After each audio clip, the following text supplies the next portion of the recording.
দেওয়ার পরে আপনি নামাজ পড়ান, নামাজের সালাম ফিরাইবার পর সব সাহাবীরা দলে দলে আপনার সামনে হাত মিলায়, আপনার সামনে পয়সা পয়সা দিনের কথা শুনে।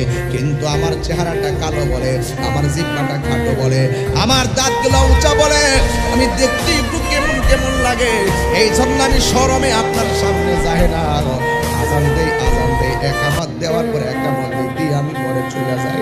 কিন্তু আমি সব সময় সাহাবারা যখন আপনার সঙ্গে কথা বলে, ইয়া রাসূলুল্লাহ, ইয়া হাবিবাল্লাহ, নবী গো,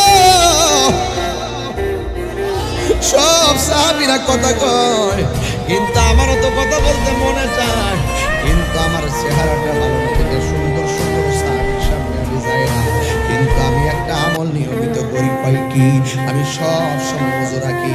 ওযু করার পরে অন্য কোনো নামাজ পড়ি না, ওযু করার পরে 2 রাকাত নফল নামাজ আমি পড়ি।